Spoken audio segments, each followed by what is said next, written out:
Hi മക്കളെ, big breaking news ആണ്. നിങ്ങൾ ഏവരും കാത്തിരുന്ന എല്ലാ റിസൾട്ടും വന്നു കഴിഞ്ഞു. അതായത് SSLCയുടെ റിസൾട്ട് വന്നു കഴിഞ്ഞു, +2 റിസൾട്ട് വന്നു കഴിഞ്ഞു, ഏകദേശം എല്ലാ റിസൾട്ടും വന്നു കഴിഞ്ഞു. അലോട്ട്മെൻറ്റിൻ്റെ പരിപാടിയിലാണ് ഓരോരുത്തരും. പക്ഷേ ഇതിലൊന്നും പെടാത്ത നമ്മുടെ +1 മക്കളുണ്ട്. അതായത് +1 കഴിഞ്ഞ് ഇപ്പോൾ +2 മക്കളുണ്ട്. ചോദിക്കുന്നുണ്ട്, സാറേ ഞങ്ങളുടെ റിസൾട്ട് എപ്പോഴാണ്? പലരുടെ റിസൾട്ട് ആകെ പെട്ടുകിടക്കാന്നൊക്കെ പറയുന്നുണ്ട്. ഒരു നിമിഷം ഷോക്കായി പോയില്ലേ? റിസൾട്ട് വന്ന് എന്ന് വെച്ച് കഴിഞ്ഞാൽ നിങ്ങളുടെ ഡേറ്റ് വന്നു മക്കളെ.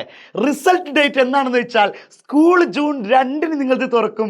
തുറന്ന ഉടനെ തന്നെ ഇല്ല, അതായത് തുറന്നു കഴിഞ്ഞ് പിറ്റത്തെ ദിവസം നിങ്ങൾ സ്കൂളിൽ പോകുമ്പോൾ സ്കൂളിൽ വെച്ചായിരിക്കും നിങ്ങൾ റിസൾട്ട് അറിയുന്നുണ്ടാവും. അതായത് നിങ്ങൾ സ്കൂളിലായിരിക്കും, ടീച്ചേഴ്സ് ആയിരിക്കും ഒരുപക്ഷെ നിങ്ങളുടെ റിസൾട്ട് പറഞ്ഞു തരാം. കാരണം ജൂൺ 3 നിങ്ങളുടെ റിസൾട്ട് പ്രഖ്യാപിക്കുന്നത്. ജൂൺ 3 മക്കളെ നിങ്ങളുടെ റിസൾട്ട് പ്രഖ്യാപിക്കും. അതായത് ചൊവ്വാഴ്ച.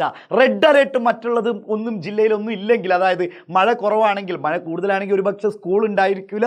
അപ്പോൾ അതിനനുസരിച്ചായിരിക്കും കൂടുതൽ സ്കൂളുകൾ ഉണ്ടായിരിക്കും. അപ്പോൾ നിങ്ങൾ സ്കൂളിൽ നിന്നായിരിക്കും ഈ റിസൾട്ടുകളും കാര്യങ്ങളും അറിയാവുന്നത്. മക്കളെ, നിങ്ങൾ പേടിക്കാതിരിക്കുക, ധൈര്യമായിരിക്കുക, നിങ്ങൾ തന്നെ നിങ്ങളുടെ ഫലമായിട്ടിരിക്കുക. എന്തായാലും ജൂൺ 3 റിസൾട്ട് അറിയുന്നതാണ്. അപ്പോൾ +1 എൻ്റെ പ്രിയപ്പെട്ട മക്കൾക്കൊക്കെ wish you all the best. അതുപോലെ തന്നെ അടിപൊളി മാർക്ക് കിട്ടട്ടെ. ഇനി മാർക്ക് കുറഞ്ഞാലും പേടിക്കൊന്നും വേണ്ട. നമ്മൾ അടുത്തതിൽ നമ്മൾ എന്തായിരിക്കും +2 ഒരുമിച്ച് നമ്മൾ പിടിക്കുന്നതായിരിക്കും. മക്കളെ, നിങ്ങൾ ഭയപ്പെടണ്ട, ജാഗ്രത മതി എന്ന് പറയാൻ ഒന്നും പേടിക്കണ്ട, ടെൻഷനൊന്നും വേണ്ട. ജൂൺ 3 നമ്മുടെ റിസൾട്ട് വരാൻ പോവാണ്. Okay, bye bye.